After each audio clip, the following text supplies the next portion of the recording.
We are good. It's 6 past 7. Je pense que c'est bon. Nous pouvons démarrer le webinaire. Merci d'être ici. Merci de votre patience et merci. Je suis Benjamin Fishman. Je suis à la Fondation Heinrich Böll. Ceci est la première partie d'une série d'événements sur l'imbrication du racisme et de l'antisémitisme dans les sociétés européennes. En tant que fondation politique verte et allemande, HPS s'engage à combattre toutes les formes de racisme, de discrimination et de haine, y compris, bien sûr, l'antisémitisme et l'islamophobie. Ces formes de haine sont parfois manipulées pour diviser les communautés en opposant des minorités marginalisées. Dans certains cas, l'antisémitisme est qualifié d'importé, attribué aux personnes issues de l'immigration ou aux descendants arabes en minimisant leur présence dans tous les secteurs de la société. Il faut donc bien comprendre ce problème profondément ancré dans les sociétés européennes. Alors pourquoi parle-t-on d'antisémitisme aujourd'hui? Pourquoi est-ce que c'est encore pertinent? Parce que les données montrent une augmentation significative de l'antisémitisme dans toute l'Europe au cours des derniers mois, avec pour catalyseur les attaques terroristes du Hamas du 7 octobre. Le nombre important de victimes civiles résultant de la réaction d'Israël a accru les tensions. Et puis, la guerre actuelle à Gaza, où tout événement extérieur ne peut en aucun cas servir d'excuse à des attaques violentes qui portent atteinte à n'importe quel membre de nos sociétés. Trop souvent, les Juifs sont tenus pour responsables des développements politiques et militaires d'Israël, alors qu'ils n'en sont absolument pas responsables. C'est un fait qui témoigne de la persistance de l'antisémitisme dans nos sociétés. Ces attaques mortelles, les attaques de cimetières, de synagogues, euh, sont des manifestations de cet antisémitisme, mais il y en a plein qui ne sont pas aussi visibles. Ces dernières semaines, nous avons vu plein d'incidents allant de l'accusation que les fêtes juives sont sataniques, ça c'est en Pologne, ou des références à la théorie du complot à la télévision publique, ça c'est en Italie, des attaques d'étudiants juifs sur des campus universitaires à Berlin ou à Paris. Et ces incidents ne sont pas le fruit du hasard, ils se produisent tous les jours et c'est pourquoi nous avons pensé qu'il fallait vraiment ce webinaire. Alors, cette série est importante. Nous voulons voir ce qu'il faut faire pour empêcher l'antisémitisme. Il y a quelques questions que nous allons essayer d'aborder aujourd'hui avec l'aide précieuse de nos invités. Et dans l'ordre alphabétique, nous avons Anna Makopa-Kapichevic, qui est journaliste, activiste sociale historienne avec plus de 20 ans d'expérience dans la défense des droits. Elle travaille à ENCATE, qui est le réseau européen de lutte contre l'antisémitisme par l'éducation.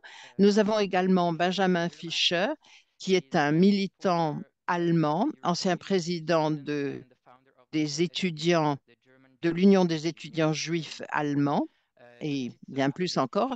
Nous avons Brigitte Stora, qui a eu son doctorat en psychanalyse, mais qui est militante, journaliste, écrivain, qui a publié un livre il y a quelques semaines qui s'appelle L'antisémitisme, un meurtre intime. Et puis, nous avons aussi Gadi Luzado Voguera, qui est un historien et directeur du Centre de documentation sur le judaïsme contemporain,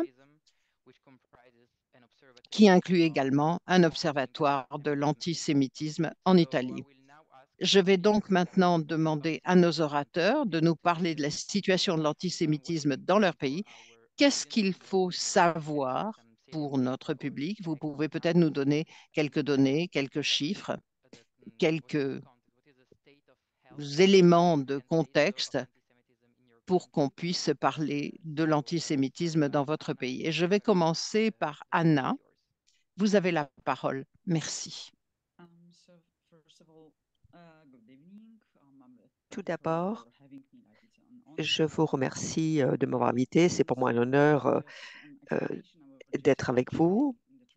J'aimerais dire quelque chose sur NKT. C'est un réseau européen qui a été créé pour mener à la lutte contre l'antisémitisme par l'éducation en 2021 et est actif, c'est un réseau qui est actif dans plusieurs pays européens. Pour ce qui concerne la Pologne, lorsqu'il est question d'antisémitisme et lorsqu'on analyse l'histoire de l'antisémitisme à l'époque pré-chrétienne, il n'y avait rien de tel. Et l'antisémitisme est arrivé avec le christianisme en Pologne. C'est comme ça que ça a commencé. Je ne vais pas vous faire tout l'historique de l'antisémitisme en Pologne, mais on peut dire que la situation s'améliore un petit peu. Et d'ailleurs, lorsque j'analysais le rapport sur la situation de l'antisémitisme, on peut dire que effectivement, cela semble baisser comme phénomène, c'est-à-dire le fait d'être ouvertement antisémitique. Près de 30% des Polonais euh, admettent qu'ils ont un certain sentiment antisémitique. Pour ce qui est des théories du complot, c'est-à-dire l'antisémitisme moderne, c'est plus difficile de répondre à cette question parce que c'est autour de 40 ou 50% ceux qui disent qu'ils sont antisémitiques et qui disent que les Juifs, par exemple, contrôlent les médias euh, à l'échelle mondiale. Et puis, bon, ça rejoint bien sûr l'antisionisme, surtout depuis le 7 octobre. Mais ce qui est très intéressant de noter, c'est que concernant la sympathie pour le peuple juif qui semble se renforcer, près de 60% des Polonais disent que oui, ils ont des amis juifs ou des voisins juifs ou travaillent, avoir des collègues d'origine juive, mais 40%, c'est-à-dire 20% de moins, seraient disposés à avoir des juifs comme membres de leur famille. Un beau-père, par exemple, un beau-père qui serait juif, pour ne donner qu'un exemple. Ce qui est très inquiétant, c'est que 80% de ceux qui ont répondu ont reconnu qu'ils n'ont jamais rencontré quelqu'un de la communauté juive. Donc, c'est quelque chose qui relève de la symbolique et donc des stéréotypes ou des préjugés qu'on peut avoir. Mais il est intéressant de noter que au niveau de l'imaginaire et de l'antisémitisme, c'est que la recherche la plus récente qui a été menée par un musée polonais a permis d'analyser comment les Juifs et l'antisémitisme sont perçus par la société. Et ils ont analysé euh, certains tropes de la culture polonaise. Par exemple, pour la culture juive et l'antisémitisme, il y a quatre grands groupes qu'on associe avec ces connotations juives. D'abord, la souffrance, l'Holocauste. Deuxièmement, l'élévation, le pouvoir. Autrement dit, cette idée que le juif a le pouvoir, qu'il contrôle les médias, etc. Ensuite, l'étrangeté, c'est-à-dire c'est l'altérité et les similitudes. Et ce qui est intéressant, c'est que la souffrance est corrélée avec l'élévation, c'est avec le pouvoir. Et c'est là qu'on trouve qu'il y a un paradoxe ou une dualité. D'abord, il y a cette connotation de la souffrance du fait de l'Holocauste, et en même temps, l'autre facette, c'est le pouvoir. Et en Pologne, il y a un sociologue qui parle de l'antisémitisme sans juif. Très intéressant. C'est que la parce qu'il faut bien dire qu'il n'y a même pas 15 000 juifs polonais en termes de chiffres. Et il y a autre chose de très intéressant. Lorsque, il y a 2 ans, j'ai publié un rapport sur 4 pays. Et l'antisémitisme ici a une connotation différente. C'est beaucoup plus politisé, beaucoup plus relié à l'ambiance politique. Et c'est d'ailleurs utilisé comme outil, comme instrument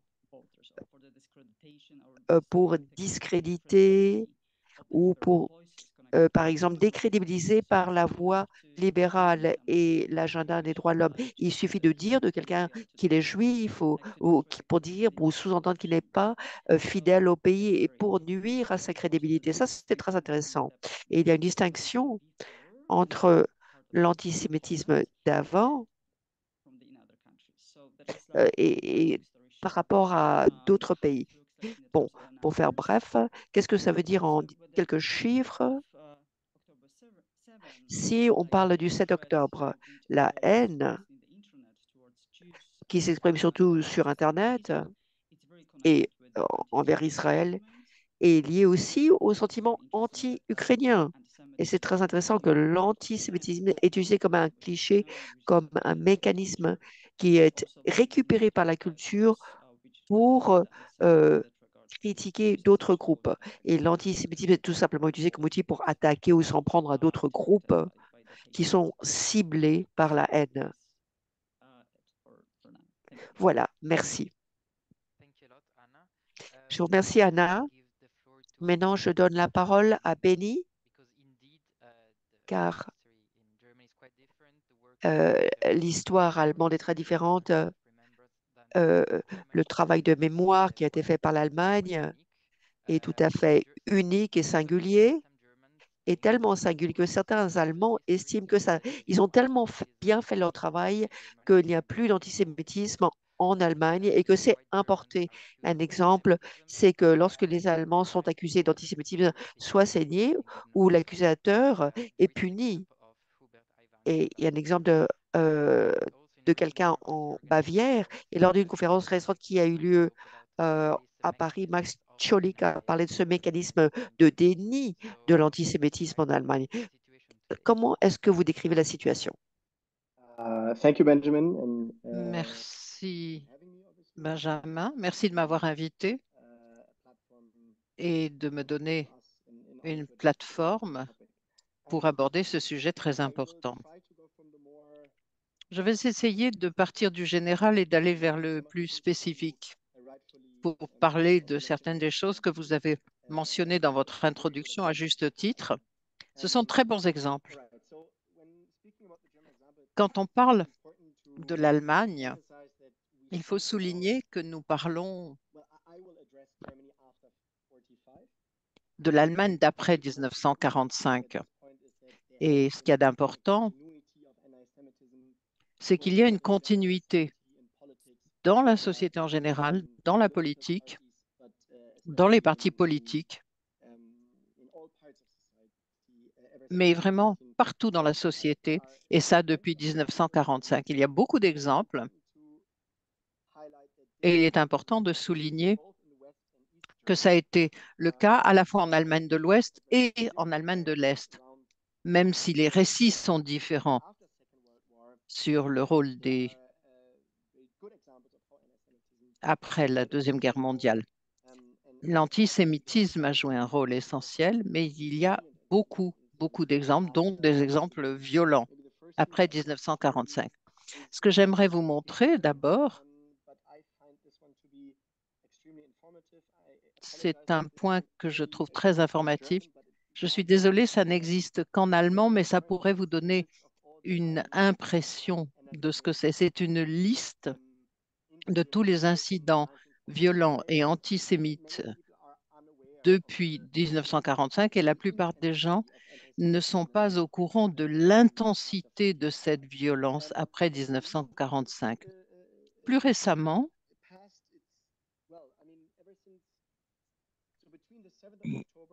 en fait, depuis le 7 octobre, entre le 7 octobre et le 31 décembre 2023, il y a eu à peu près le même nombre d'incidents antisémites sémitiques qui ont été remarqués que durant toute l'année 1922. Donc, ça veut dire une hausse phénoménale des incidents depuis le 7 octobre.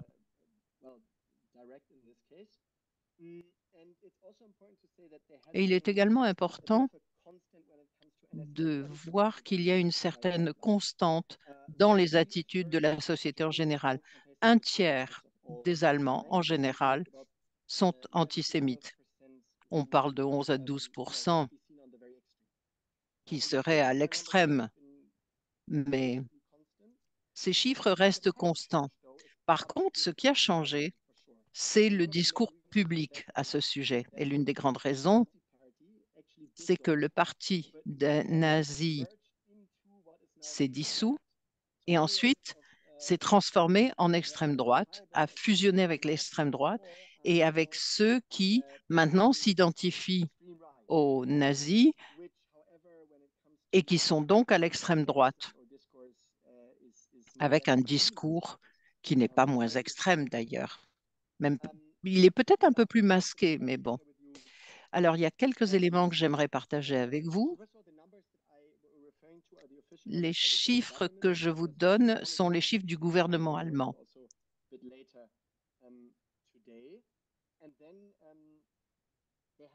Donc, ce sont des chiffres officiels. Et il y a eu beaucoup de discussions sur les questions d'antisémitisme.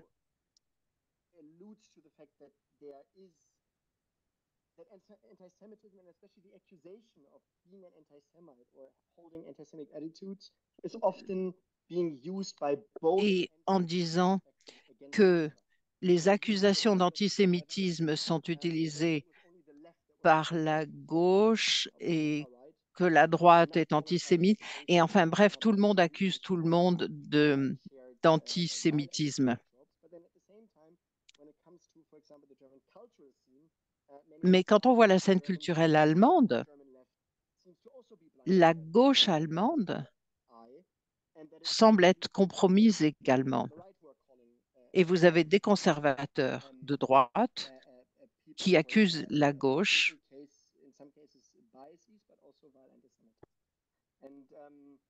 et qui sont eux-mêmes violemment antisémites. Et vous avez des discours publics sur les définitions qu'il faudrait utiliser au sujet de l'antisémitisme. Par exemple, sur Documenta, qui est connu au niveau international, et sur la liste que j'ai partagée, vous voyez que Halle a été un point tournant, un moment de bascule en Allemagne. Ce qu'on a vu à Halle et puis ensuite à Hanovre, ça a touché la société allemande parce que beaucoup de gens, dans les discours publics, ont continué à considérer que l'antisémitisme faisait partie du passé. Mais par contre, il y a des commémorations qui sont faites par l'establishment, des gens qui se souviennent du passé et qui considèrent que c'est un peu dans le cadre de la lutte contre l'antisémitisme. Mais ils ne parlent pas beaucoup des Juifs allemands qui sont vivants aujourd'hui. Merci beaucoup, Benjamin. Ce que vous avez dit est très intéressant entre la droite qui accuse la gauche, qui ne reconnaît pas l'antisémitisme et vice-versa. Il y a donc des accusations croisées et ça ne se passe pas qu'en Allemagne, ça se produit aussi dans beaucoup d'autres pays. Mais avant de donner la parole à notre prochain orateur, j'ai oublié de mentionner qu'à la fin, nous aurons 15 à 20 minutes pour une discussion avec des questions du public. Donc, n'hésitez pas à poser des questions dans la section Q et R. Je vais maintenant donner la parole à Brigitte Stora. Dans votre livre précédent, vous avez parlé du sens de solitude, de solitude des Juifs après la deuxième intifada en France. Et ici, vous parlez du fil rouge qui relie toutes les formes d'antisémitisme et en général avec la sensation d'altérité des Juifs, comme Anna l'a évoqué, c'est-à-dire que les Juifs ne trouvent pas leur place dans la société. Brigitte, est-ce que vous pouvez nous dire un petit peu ce qu'est la situation d'antisémitisme en France? Merci. Alors, d'abord, je suis désolée, j'avais envisagé un petit peu comme une petite conférence, quoi, beaucoup plus qu'une discussion comme ça sur les faits, etc. L'antisémitisme a explosé en France après le 7 octobre, plus de 1500 actes en octobre, donc ça fait une augmentation de 1000%. Effectivement, j'ai raconté dans un précédent livre la solitude juive, en tout cas de gens euh, qui, euh, qui étaient de gauche, qui se sont sentis abandonnés. Euh, et, et, là, bon, j'ai poursuivi voilà, cette réflexion. Alors, je fais quand même ma petite conférence. Vous me coupez si vous en avez marre, je ne sais pas. Je vais essayer en anglais. Donc, parce que antisemitism is nothing new. Of course, there is no Il such n'y a rien thing de as nouveau new. dans l'antisémitisme. Comment? Ah, j'entends autre chose en même temps. Bon. Okay, there is no new anti-Semitism any more than there is anti-Semitism Il n'y a pas de on the nouvel left, on the right, antisémitisme. Et Muslim, l'antisémitisme n'est pas un phénomène de droite ou etc. de gauche. Alors, je vais quand même couper l'audio, peut-être. Là, j'entends en même temps. Looking anti-Semitism in the face means, first Donc, of quand on regarde l'antisémitisme de façon directe, ça veut dire qu'il faut bien être confronté à sa perpétuité. Et c'est quelque chose qu'on aimerait bien éviter. Réfléchir à la nouvelle forme d'antisémitisme fait partie du discours réactionnaire. Et ceci plutôt que la lutte contre le terrorisme. Et la gauche n'a pas été à la hauteur de la solidarité avec les Juifs et une partie de la gauche est vraiment complice. Cette lutte contre l'antisémitisme a été reprise par la droite conservatrice qui a vu là une possibilité d'embarquer dans sa croisade identitaire. Ceux qui parlent de cet antisémitisme font référence aux nouveaux promoteurs de cela plutôt que de l'ancien langage qui est utilisé. Il me semble qu'il faut simplement écouter ce discours. Et je me demande pourquoi dans ce discours antisémitique, qu'on ne l'écoute pas, ce discours. Parce que l'antisémitisme est avant tout un discours. C'est un langage que beaucoup de personnes utilisent, quelles que soient leurs origines et quelle que soit leur orientation politique. Parfois, sans comprendre ou sans être conscient du fait qu'ils le font. Et c'est quelque chose qui est repris partout dans le monde. Et on dit que les Juifs sont coupables. C'est les plus grands coupables dans le monde. C'est ceux qui sont privilégiés et qui ont volé l'avenir de l'humanité. L'idée est que ce complot juif pour contrôler, maîtriser le monde, qui est au centre du sentiment antisémitique et qui est le dénominateur commun et le lien entre euh, le sentiment bolchevique qui était au centre de leur propagande. Et aujourd'hui, nous avons une nouvelle version qui est de la droite, que les juifs sont comme George Soros, etc. Et, et il y a cette idée que les juifs sont les maîtres de la finance internationale, idée qui revient sempiternellement. Et c'est cela qui menace l'harmonie dans le monde. Malgré la longévité de ce fantasme et la constance de cette propagande antisémitique dans la littérature, où on voit que un juif qui tient le monde dans sa main, et malgré les titres des livres et la nouvelle diffusion des sages de Sion, qui sont repris par je ne sais combien de sites complotistes, cette nouvelle version de l'antisémitisme, curieusement, euh, est quasiment inaudible. Mais cela veut dire que l'antisémitisme est une légitime défense. Et quelle que soit la personne qui le proclame, euh, une fois de plus, se réclame du protocole des sages de Sion. Le fantasme de la domination juive et de la spoliation qui s'ensuit a été redéployé après la guerre, comme si ce n'avait pas été l'argument central des nazis, et comme si l'extermination des Juifs n'en avait pas constitué son déni le plus cruel. En allant bien au-delà des dimensions raciales, la propagande nazie avait pour objet de se libérer de la domination juive.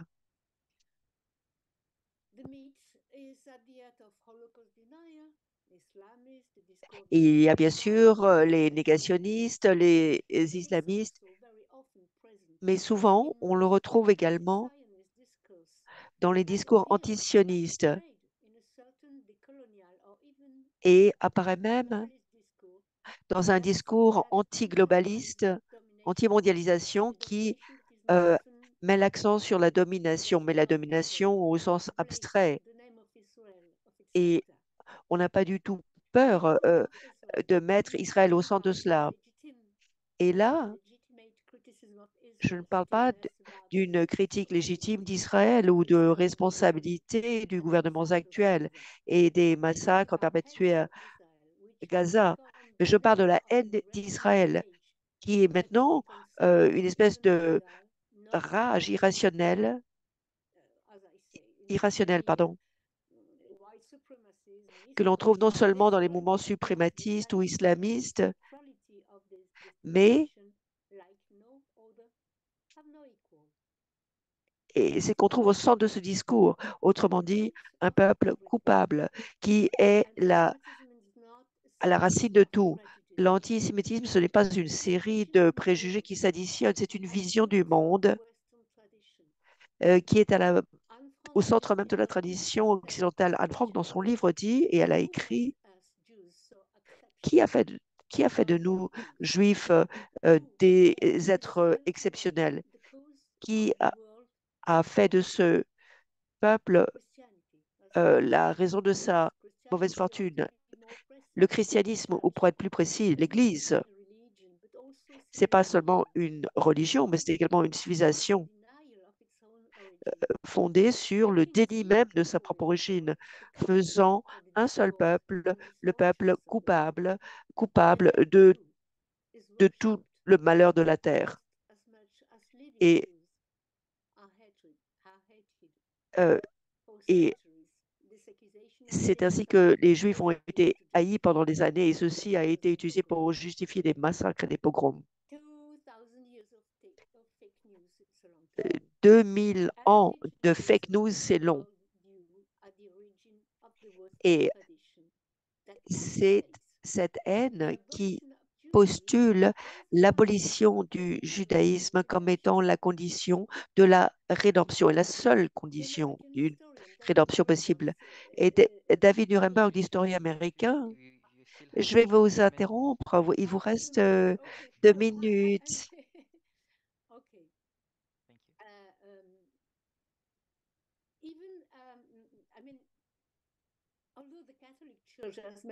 Même si l'Église catholique a essayé d'effectuer un repentir, beaucoup continuent à puiser dans cet imaginaire ancestral. Même l'antisémitisme stalinien a dénoncé Trotsky ou d'autres, les qualifiant de Judas.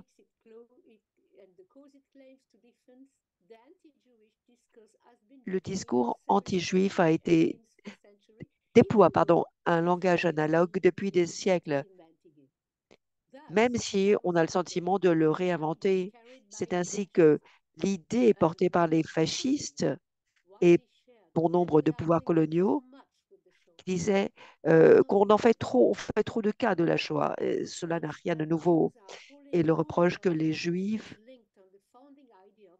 se fondent sur l'idée de base de la spoliation de la domination. C'était d'ailleurs l'argument de Staline pour interdire le livre noir en 1947 et que le malheur juif ne doit pas être mis en lumière car cela nuirait à d'autres.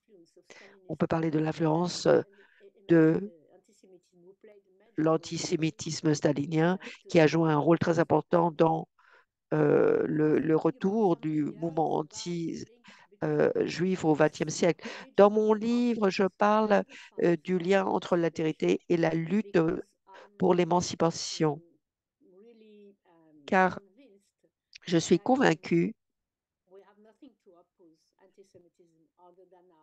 Nous n'avons rien à opposer à l'antisémitisme, mis à part notre sentiment humaniste et notre lutte solidaire contre l'antisémitisme et d'autres formes d'injustice, car il faut que c'est seulement la reconnaissance de l'autre qui peut être la condition de l'université. Je vous prie de m'excuser. Merci, Brigitte, pour tout ce que vous nous avez présenté. Maintenant, pour terminer avec ce premier cycle, je vais demander à Gadi Luzzato Voghera de nous évoquer la situation d'Italie et de nous donner quelques données venant de l'Observatoire de l'antisémitisme. Merci de m'avoir invité à cette discussion ouverte. Je ne vais pas répéter beaucoup des choses que les collègues ont déjà expliquées sur l'antisémitisme, mais il manque peut-être quelque chose dans cette discussion. C'est une définition de l'antisémitisme. Nous avons trois définitions principales, celle de l'IRA, de l'Alliance pour le souvenir de l'Holocauste, et deux définitions venant, disons, du milieu académique, la déclaration de Jérusalem sur l'antisémitisme et la définition de Naxos. Ces trois définitions sont très différentes, elles sont très critiquées par beaucoup de gens, et je crois qu'il faut partir de deux points importants. Pour l'instant, l'antisémitisme en Italie et dans d'autres pays est surtout un langage politique qui vient de préjugés à la base. L'expérience en Italie est semblable à celle de la Pologne et de la France, c'est-à-dire que ça vient d'un anti-judaïsme très profondément ancré dans les enseignements chrétiens depuis des siècles. Et comme en Pologne, nous pouvons dire que nous avons maintenant en Italie que 2000 juifs, des communautés toutes petites à Rome et à Milan, et nous pouvons parler en fait d'un antisémitisme sans les juifs. Mais c'est un discours public qui est très utile pour le domaine politique, mais pas très efficace dans la vie des Juifs en général. Et Brigitte a raison de dire que les Juifs se sentent très isolés, très seuls actuellement après le 7 octobre. L'antisémitisme dans l'époque moderne en Italie vient directement de l'État. Vous savez que nous avions l'antisémitisme basé dans la législation du régime fasciste qui a publié, donc de l'État, qui a incorporé des lois raciales contre les Juifs particulièrement importantes, qui en fait excluaient les Juifs de la plupart des secteurs de la société italienne, des écoles, des universités, de la fonction publique, de l'armée. Les Juifs n'avaient pas le droit d'être propriétaires de grandes entreprises, etc.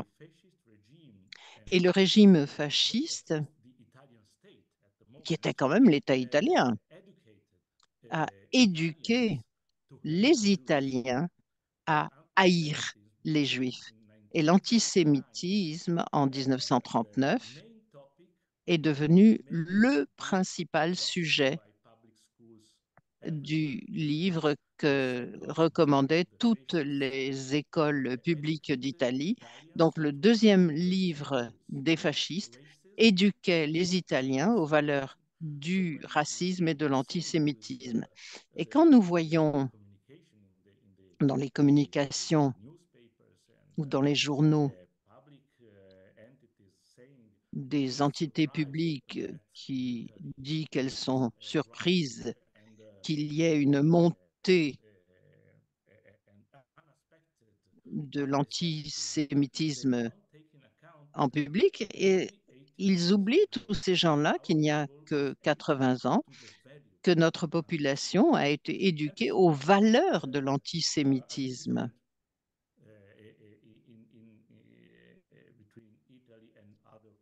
Et ça, c'est un petit peu différent entre l'Italie et d'autres pays.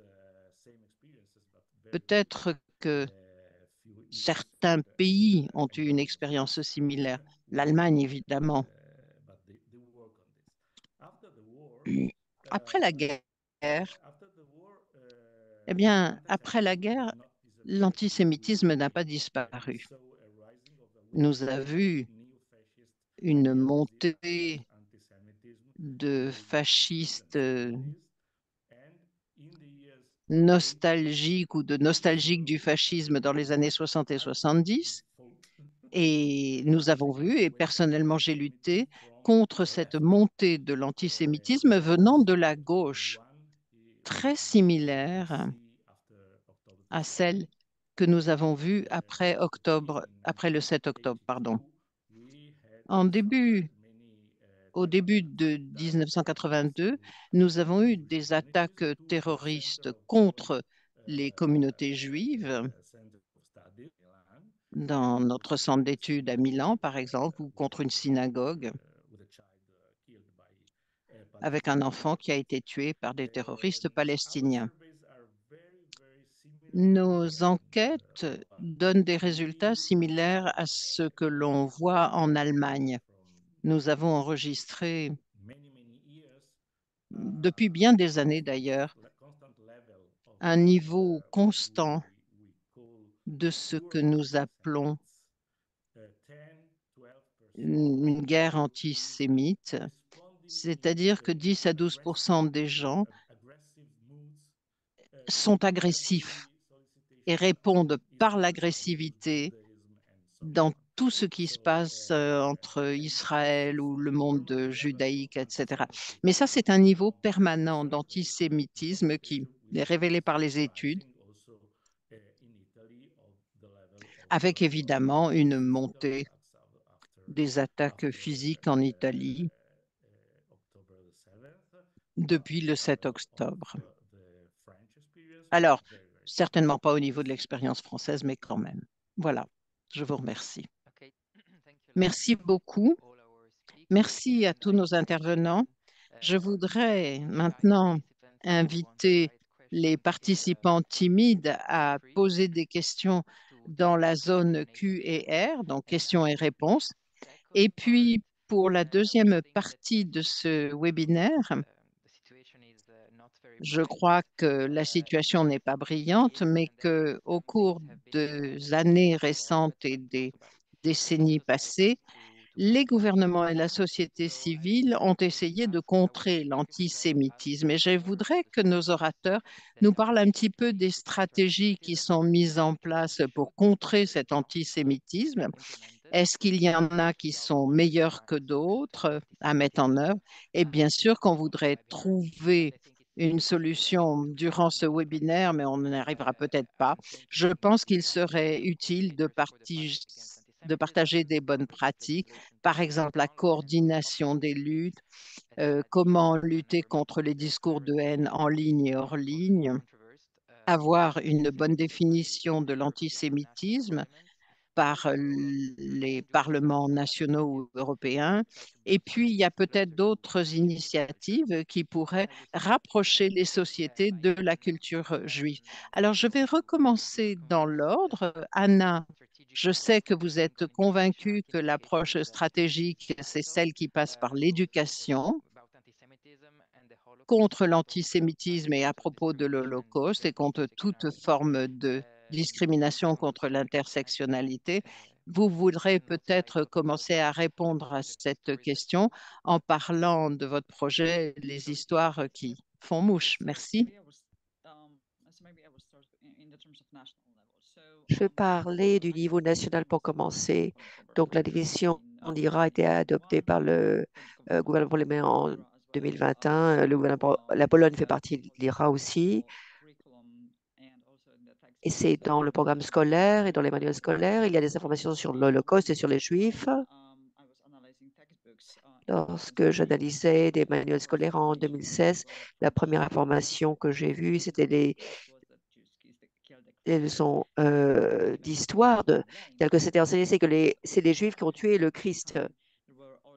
Et à l'époque, il y avait des informations sur les pogroms perpétrés par les Polonais. Donc, c'est beaucoup plus objectif. Et la situation ensuite a changé depuis 2015 lorsque nous avons eu un changement de gouvernement. Alors maintenant, pour parler de certaines bonnes pratiques, la plupart des écoles font un travail de mémoire au musée d'Auschwitz pour commémorer les victimes de l'Holocauste. Les enfants apprennent ce que c'était que l'Holocauste, apprennent ce que c'est que l'antisémitisme, et il y a une coopération avec les organisations de la société civile.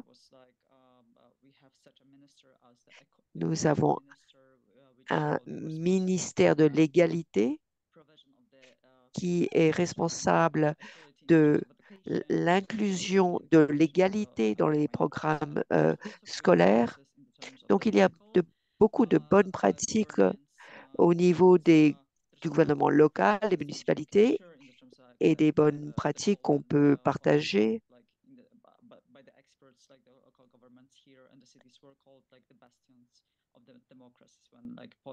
Parce que c'est là qu'on voit que les gouvernements locaux, les municipalités sont les bastions de la démocratie, comme on l'a vu dans l'histoire. Et puis, le président sortant de l'élection précédente a utilisé une rhétorique antisémite dans sa campagne, et il est important de tenir compte de cela dans toute stratégie de lutte contre l'antisémitisme. Et parce que l'homophobie et l'antisémitisme a été instrumentalisé pour recueillir le soutien auprès de certains groupes d'électeurs. Et puis, on peut citer un des musées les plus importants, qui est un musée d'État, qui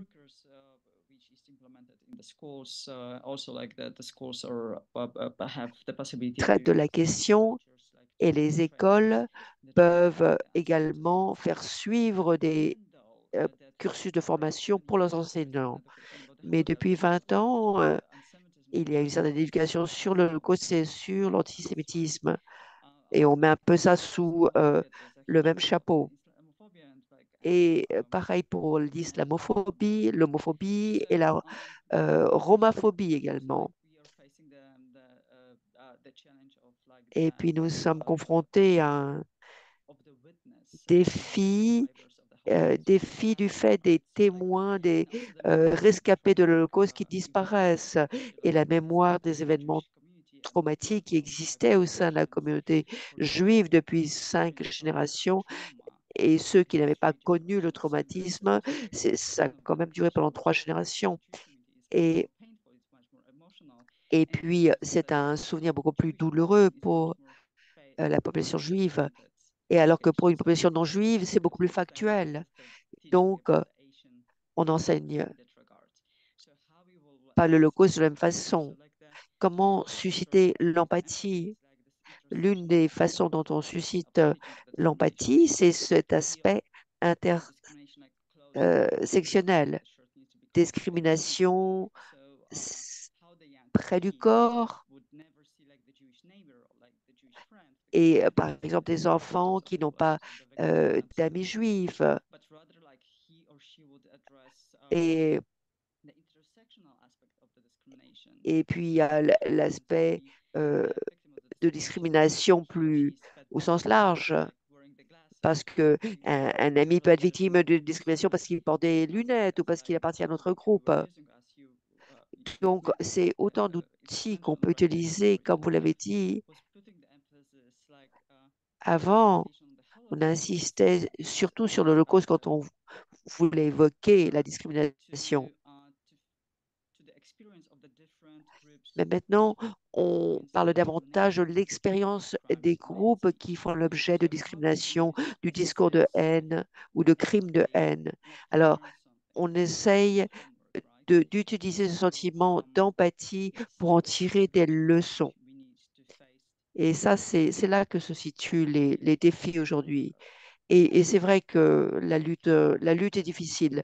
Merci, Anna, sur ce thème de communication. Comment peut-on communiquer sur des thèmes comme l'Holocauste pour des gens qui n'ont pas souffert directement de cela ou pour qui ça n'existe pas dans leur propre histoire familiale?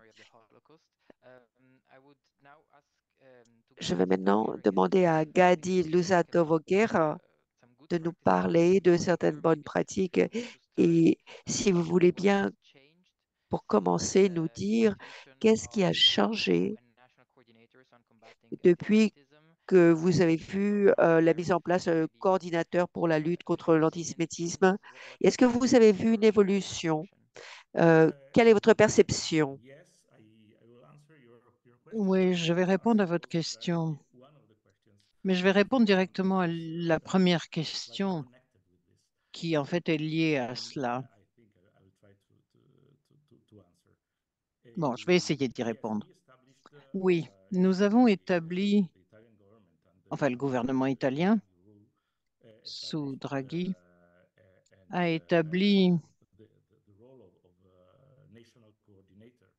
la fonction de coordinateur national pour lutter contre l'antisémitisme et le premier a écrit avec beaucoup d'experts une stratégie nationale contre l'antisémitisme et en même temps un guide pour enseigner l'antisémitisme à l'école. Ça a été très efficace. Ça a suscité beaucoup d'intérêt de la part des enseignants.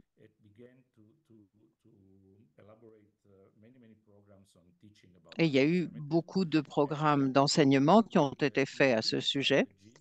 Et ça a été lié à la stratégie européenne. Nous avons donc eu l'occasion de commencer à travailler à différents projets européens concernant l'antisémitisme. Peu importe les noms, ça n'est pas très important pour le public.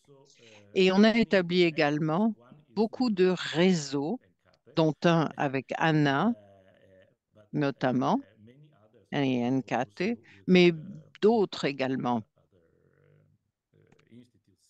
d'autres instituts en Allemagne et dans d'autres pays. Et à partir de là, alors évidemment, le coordinateur a changé au fil des années. Nous en avons un qui est le troisième maintenant. Je ne le connais pas personnellement, je ne me souviens même pas de son nom puisqu'il est relativement nouveau. Et et ça c'est important pour répondre à l'une des questions, il est l'une des réponses,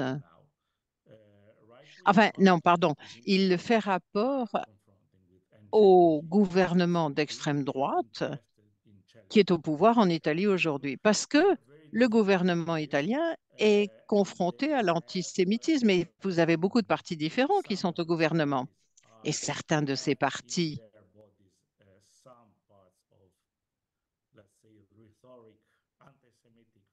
ont une rhétorique antisémite en partie, mais en même temps, ils essaient de montrer une certaine empathie ou sympathie vis-à-vis de la communauté juive. Ils offrent notamment pas mal d'argent pour qu'ils développent des programmes et ils utilisent les outils ou disons l'expression nous sommes des amis d'Israël, donc nous ne sommes pas antisémites. Ce qui n'est pas vrai parce que c'est beaucoup plus compliqué que ça en fait. Mais la question à laquelle ils travaillent essentiellement, c'est la question de la sécurité. Et c'est pour ça qu'ils ont nommé le nouveau coordinateur de la lutte contre l'antisémitisme, qui vient directement des services secrets et des carabinieri, qui fait partie de l'armée italienne. C'est la police, en fait. Et c'est comme cela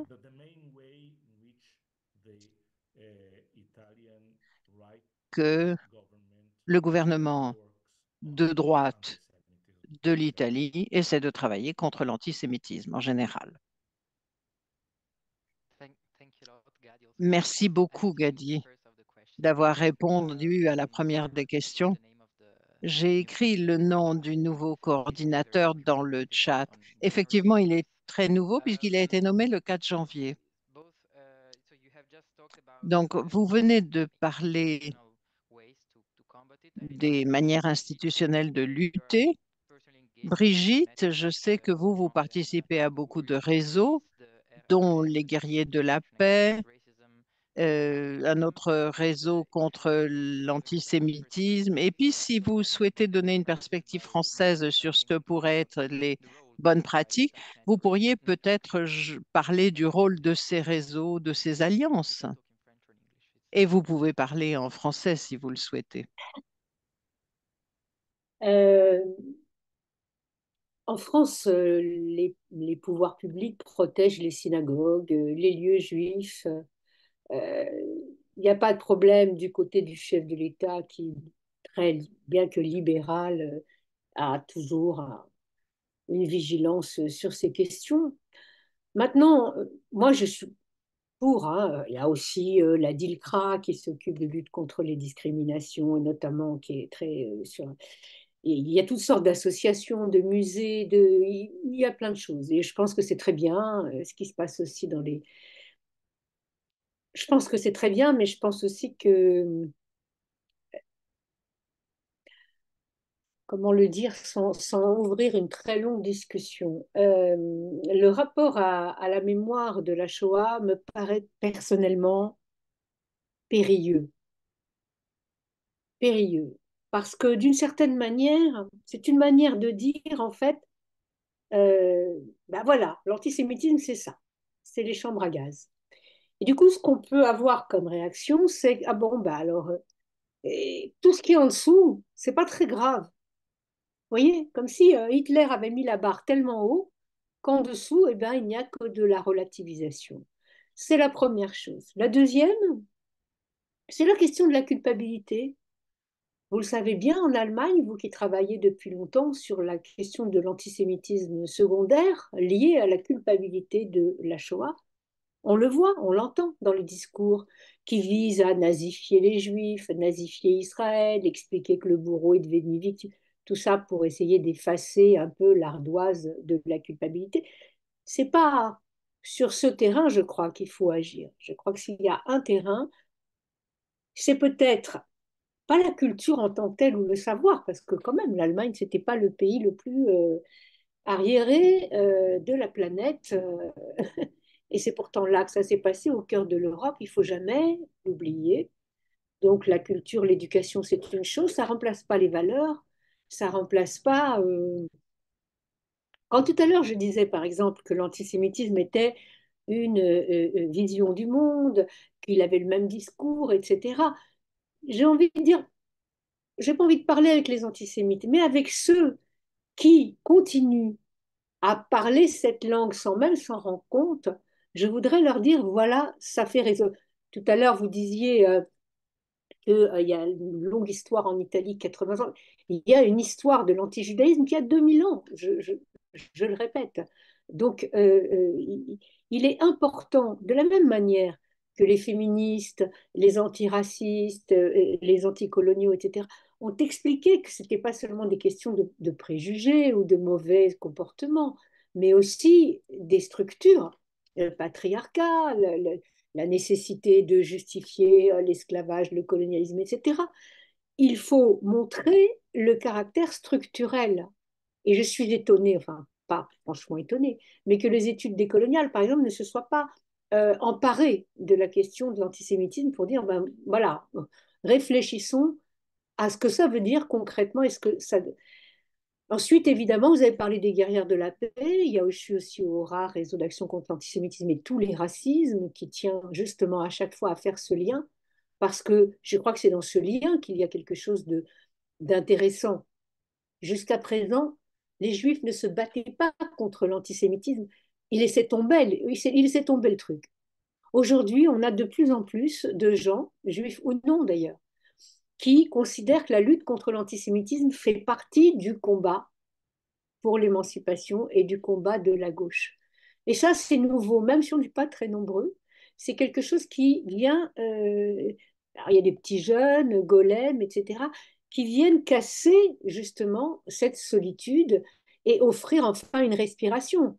Parce que partout, on est quand même dans la même situation, il me semble. On a été, comme je l'ai dit, un peu abandonné par la gauche et bien récupéré par la droite.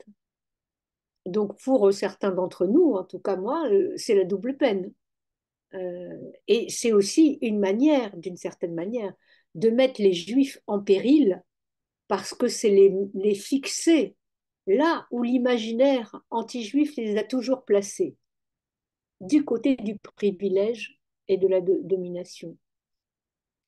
Donc la solidarité, le croisement des luttes, le fait de tenir bon à chaque fois, racisme et antisémitisme, et puis tout le reste, d'être là sans accepter d'être mis à l'extérieur, quoi. Là, il y a eu un collage cette nuit pour dire antisémite hors de nos luttes. C'est des petits jeunes gauchistes juifs qui viennent dire, bah voilà, on est là. Ils ne sont pas nombreux, mais on respire un petit peu. Thank you a lot, Brigitte. And now, Merci Brigitte. Et maintenant, la dernière intervention avant qu'on passe aux questions-réponses. Je vois que nous avons reçu quelques questions. Comme Brigitte le disait dans sa première intervention, il n'y a pas d'antisémitisme qui ne vient pas d'une forme ou une autre de théorie du complot. Je vais demander à Benny. Je sais que vous connaissez Katharina van Schnoobein et vous connaissez bien les bonnes pratiques, que ce soit en Allemagne ou ailleurs en Europe, pour lutter contre l'antisémitisme. Mais je pense que c'est très important et intéressant pour ceux qui nous écoutent de connaître ce concept de ces courses avec ces sifflements. Comment est-ce qu'on peut les reconnaître? Que peut-on faire pour lutter contre ce phénomène?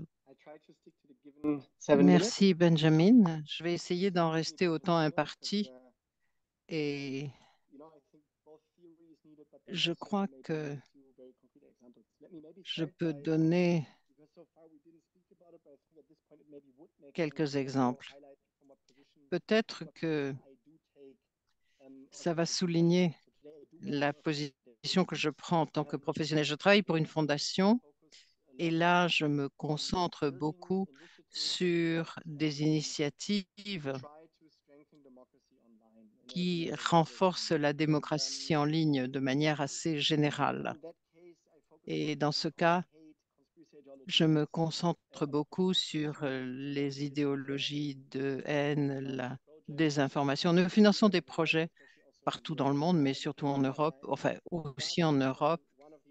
Et avec Gadi notamment, il y a une nouvelle initiative qui coopère avec votre institution. Pour l'antisémitisme, j'aime bien utiliser le terme de sauvegarde. Alors, bien sûr, on travaille avec toutes les minorités contre la haine, mais safeguarding, la sauvegarde, qui est connue en Irlande, en Australie et en Angleterre, consiste en plusieurs approches qui touchent les groupes concernés. C'est moins présent aux États-Unis. Et il faudrait en tenir compte quand on parle de lutte contre toutes sortes de haine, toute forme de haine. Et il est important de comprendre que l'antisémitisme d'aujourd'hui prend une forme ou a tendance à changer d'apparence selon ce qui se passe dans la société. C'est-à-dire qu'il y a beaucoup de grandes questions auxquelles il nous faut répondre en tant que société, mais et qui ont un impact sur l'antisémitisme et notre lutte. Et je suis d'accord avec beaucoup de choses que Brigitte a dites. Quand on parle de réglementation en ligne, il y a de bonnes réglementations. Mais le problème qu'on a, c'est l'état de droit, en fait. C'est que la bonne législation qui est en place doit être appliquée dans l'environnement en ligne. Et ça, on doit pouvoir le faire dans la société européenne. Mais le vrai défi, c'est sur les contenus qui sont considérés comme horribles, mais pas illégaux. Donc, ce n'est pas illégal de parler d'une élite qui serait présente. Et les contenus les plus dommageables et celui qui affecte les élections, par exemple, le contenu qui a tendance à amener les gens à quitter toute la sphère politique, eh bien, souvent c'est légal. Donc, quand on parle de bonnes pratiques et de lutte contre l'antisémitisme, il faut aussi parler de haine. Et Katharina von Schlogan, qui a fait une étude, dit que 89% des Juifs européens sont d'accord pour dire que l'antisémitisme est un problème croissant dans leur vie quotidienne et 89% disent que ce problème, il est particulièrement visible en ligne. La différence entre l'antisémitisme et le racisme ici, et c'est une approche que l'on a dans tous nos travaux, et j'ai rencontré Anna à Bruxelles et on a beaucoup parlé de tout cela. La différence entre le racisme et l'antisémitisme, c'est que le racisme, dans son ADN, implique l'action de rabaisser, alors que l'antisémitisme, c'est l'inverse, c'est l'idée d'élever, c'est l'idée d'une élite. Et c'est là que là, on retrouve la théorie de la conspiration, surtout dans le contexte allemand. Et du coup, les messages codés, c'est vraiment ce qu'il faut chercher. C'est dog whistle anglais pour bien comprendre son propre comportement, mais aussi les discours politiques. Il ne faut pas de comparaison historique quand on parle de ça. Ça n'apporte rien à la discussion. Ou, au contraire, ça la tue, surtout quand on compare avec l'ère nazie ou l'apartheid. Ce n'est pas un conflit avec la même dose d'émotion. Non, il faut en rester au factuel. Du point de vue complètement stratégique, ça n'apporte rien dans la discussion. Il vaut mieux suggérer de ne pas utiliser cela. Et la question de définition a été soulevée, notamment pour l'application des définitions. Il y a une définition qui a été appliquée par une quarantaine de gouvernements et toutes les communautés juives ou de la planète sont d'accord pour cette définition. Et je crois qu'il faut avoir une discussion sur comment nous utilisons la définition, parce qu'elle a été mal utilisée. Et c'est pour ça qu'elle a donné beaucoup de controverses, ce qui ne veut pas dire que la définition en tant que telle est erronée. Ce qu'on voit maintenant, surtout avec la déclaration de Jérusalem, c'est que dès qu'on a l'impression que ça se passe bien, les gens font référence à une définition qui perturbe tout. Et le problème, c'est que c'est une forme d'emprise publique. Or, il faudrait écouter les Juifs comme on écoute toutes les communautés qui sont affectées. Pour conclure, je pense qu'il faut réfléchir à 3 niveaux. D'abord, protéger.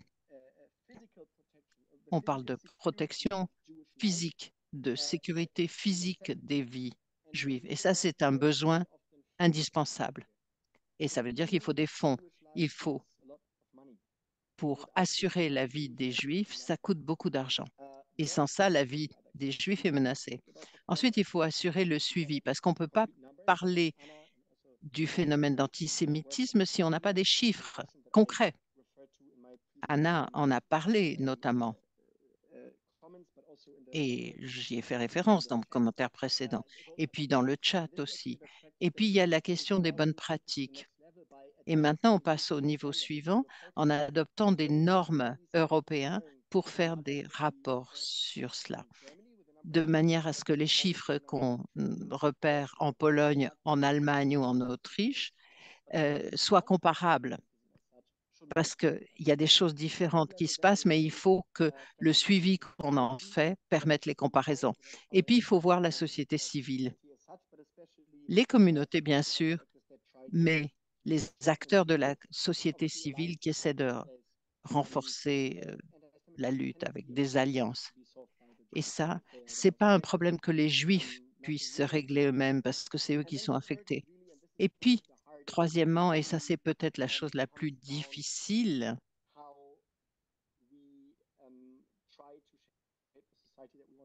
c'est d'essayer de façonner la société dans laquelle nous vivons. Comment nous assurer que la violence au Moyen-Orient ne déborde pas chaque fois que quelque chose se passe là-bas? On a des statistiques, on a des données et pourtant, on n'arrive pas à éviter cela.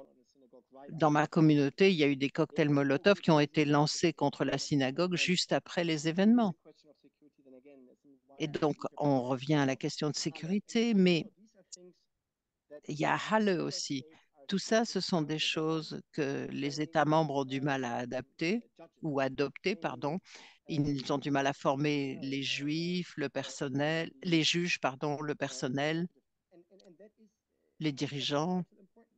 Et pourtant, c'est vital.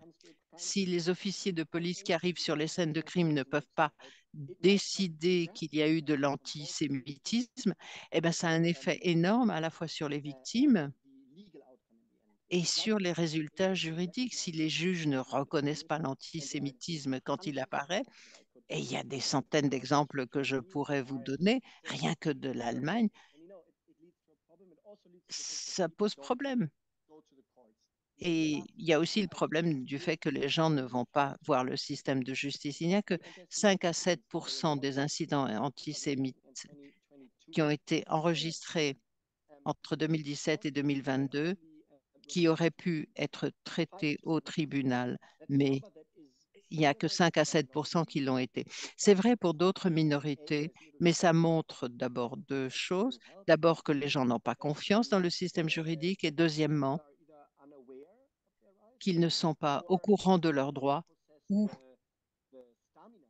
qu'ils n'ont pas l'énergie de faire euh, de passer par toute la procédure. Alors, il y a beaucoup de choses que j'ai mentionnées et j'espère qu'on les retrouvera dans la discussion. Merci beaucoup.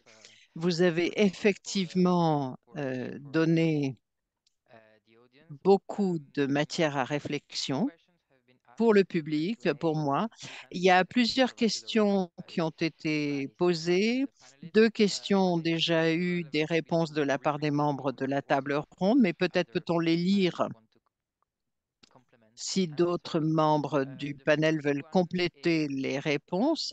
La première concerne la manière dont l'extrême droite au pouvoir en Italie et en Pologne traite la question de l'antisémitisme. Anna a déjà répondu, mais voudrait peut-être ajouter quelque chose, ou Gadi va peut-être vouloir donner la perspective de l'Italie. Et ensuite, il y a une autre question sur les accusations de génocide contre Israël que l'on voit en Italie, mais aussi ailleurs. Est-ce que c'est une arme dangereuse contre les Juifs? Est-ce que c'est une négation de la Shoah? Là encore, il y a une réponse, mais je pense que ça pourrait être utile pour tout le monde d'entendre de votre bouche même ce que vous en pensez. Et puis moi, j'ai une question personnelle pour Benny. Vous avez mentionné auparavant les différences entre l'antisémitisme entre l'Allemagne de l'Est et l'Allemagne de l'Ouest. Est-ce que c'est toujours pertinent aujourd'hui? Qu'est-ce qui se passe? Et bien sûr, vous pourrez répondre comme vous le souhaitez. Qui souhaite répondre tout de suite?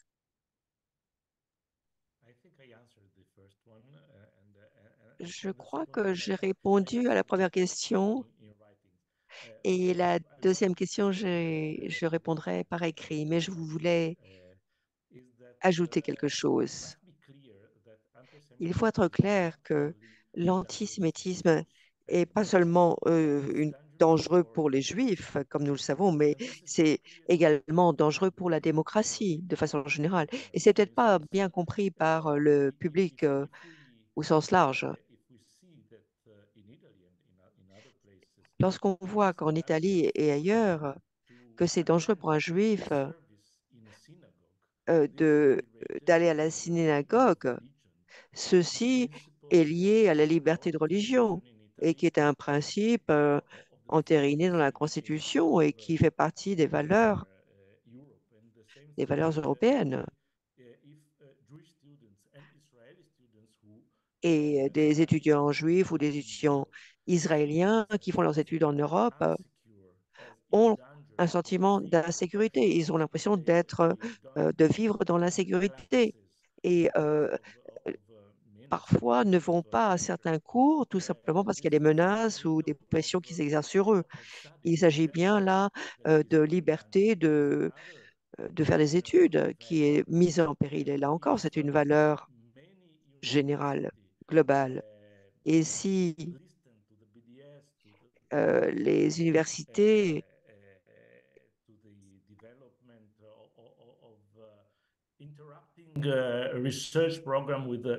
par exemple, décident d'interrompre des programmes de recherche avec des universités israéliennes. C'est la liberté de recherche qui est mise en péril par ce type d'action. Et c'est ça le résultat de l'antisémitisme. C'est ça l'impact dans nos sociétés. Et là, il y a un danger réel pour les démocraties. Anna, si vous voulez répondre aussi. J'aimerais ajouter une chose à ce que Gabi a dit sur la question de sécurité et la démocratie. Nous avons fait une analyse qui montre que quelqu'un qui est antisémite éprouve d'autres sentiments racistes et xénophobes. Alors la question qui se pose, si une personne exprime des idées antisémitiques ou parce qu'il y a une certaine ambiance, il y a dans une certaine mesure une acception de cette attitude et il y a des actes de terrorisme contre différents groupes. Et les auteurs de ces actions vont se revendiquer également d'idées antisémitiques. J'ai analysé par exemple le discours de haine, le discours haineux envers les femmes politiques. Ce n'étaient pas les femmes juives, mais mais ces femmes font l'objet d'attaques dans des termes qui sont antisémitiques. Donc il y a une interférence au niveau de la démocratie et du fonctionnement du pays. Et l'Institut pour les études stratégiques au Royaume-Uni et ont analysé toutes les attaques contre les touristes et la situation après le 7 octobre pour essayer de mesurer l'ampleur du phénomène. Et ils ont vu que la situation qui est créée est récupérée par l'extrême droite pour mobiliser ceux qui sont des extrémistes et les rallier à leur cause. Voilà. Merci. Benny, j'ai vu que vous leviez la main. Vous vouliez rajouter quelque chose? Vous avez évoqué une question qui suscite une réaction et j'aimerais rajouter plusieurs choses en donnant des exemples. Bien sûr qu'il y a des différences entre l'Allemagne de l'Est et l'Allemagne de l'Ouest. On le voit au niveau du comportement. Par exemple, l'extrême droite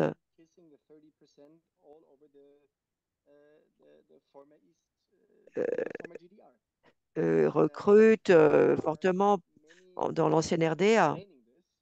Il y a toutes sortes de raisons qu'on peut invoquer pour expliquer cela. Et c'est important d'écouter les voix de l'Allemagne de l'Est. Vous avez évoqué Max Tralep, qui est un ami et qui est une de ces voix de l'Allemagne de l'Est. Je pense qu'il pourrait être euh, plus s'exprimer plus ouvertement, plus fortement. Et il y a d'autres personnes. Je donnerai le nom d'une personne très intéressante dans le chat. C'est une femme noire qui a grandi en RDA et qui parle beaucoup de l'auto-perception, la perception d'elle-même, euh, ayant grandi donc en RDA et comment ça affecte la perception euh, du racisme et des minorités. Pour ce qui est des stratégies politiques, l'Allemagne de l'Est pourrait servir d'exemple de ce qu'on peut faire et ce qu'il ne faut pas faire. C'était s'adresser aux militants locaux et leur demander comment s'y prendre, parce que les voix en Allemagne de l'Ouest ne sont pas entendues et la plupart des extrémistes ont une chose en commun, quels que soient leurs préjugés. Par exemple, ils se méfient des médias grand public. Et nous avons travaillé pour créer le centre de suivi de stratégie. Enfin, c'est un centre qui suit toutes les bonnes pratiques en Allemagne et en Autriche. Et ils font une observation en temps réel des plateformes qui sont totalement extrémistes, qui sont à la marge.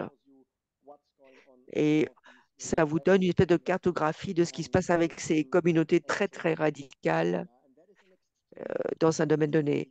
Et ça, c'est un outil extrêmement important. Et c'est un outil qui peut être utilisé à mauvais escient et qui a été utilisé à mauvais escient par l'extrême droite parce que beaucoup de démocrates ont loupé le coche lorsqu'il s'agit de s'emparer de l'outil de la communication en ligne. Bien sûr, ces groupuscules coopèrent avec l'AfD,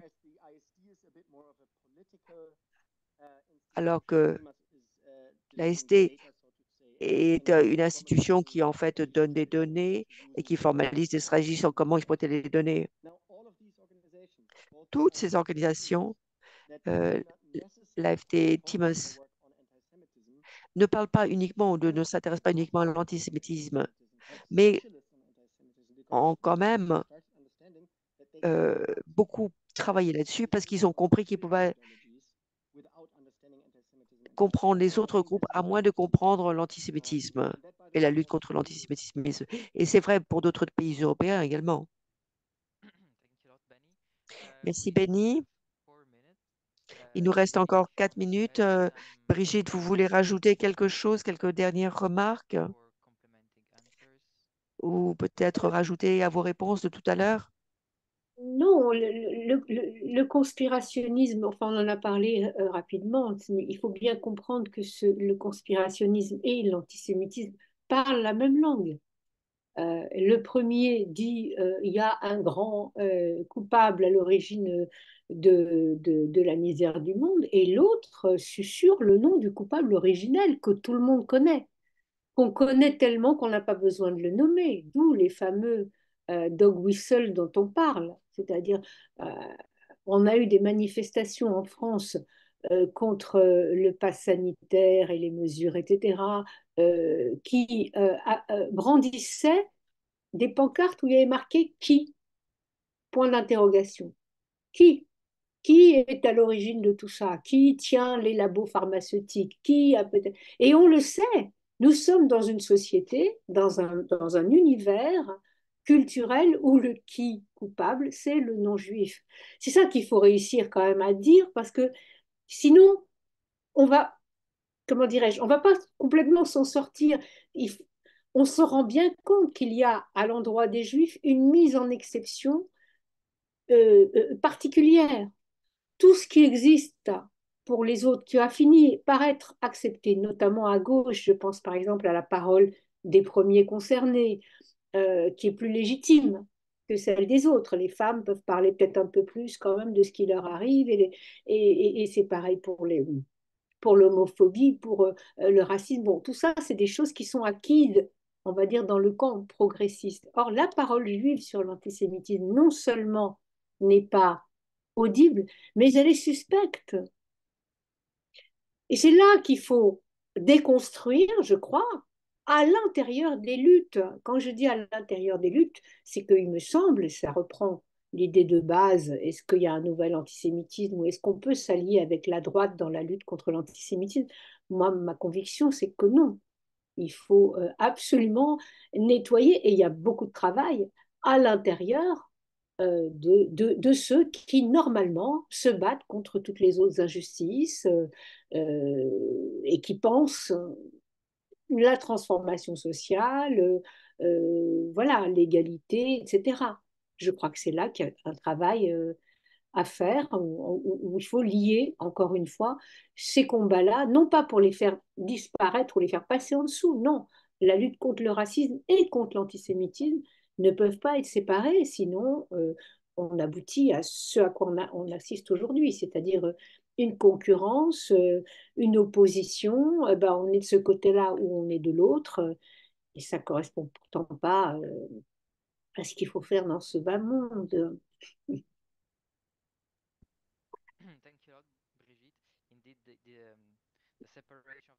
Merci Brigitte. C'est vrai que la distinction des causes entre la lutte contre le racisme et la lutte contre l'antisémitisme est une chose qui est souvent utilisée et souvent on doit, euh, on on doit continuer. I think it's the first Je webinar I pense que c'est le premier webinaire à laquelle j'ai participé où nous avons respecté le temps imparti. Donc, merci à vous tous. Merci d'avoir respecté les règles du jeu. Merci donc de ma part et de la part de la Fondation Heinrich Böll d'avoir donné vos perspectives tellement intéressantes à notre public. Il est lundi 8h30. Nous avons encore plus de 40 personnes qui sont connectées, ce qui montre bien que ce que vous avez dit était très intéressant, très important. Et je rappelle à tout le monde que ce Zoom a été enregistré, qu'il sera publié sur notre site web. Et si vous n'avez pas pu assister à tout ou y assister, nous allons le publier sur notre site web. Donc, merci aux membres de la table ronde. Il y aura d'autres webinaires sur cette interconnexion entre, ou ces interactions entre l'antisémitisme, etc. Et nous souhaitons vous revoir très prochainement. Merci beaucoup. Merci. Merci. Merci à vous.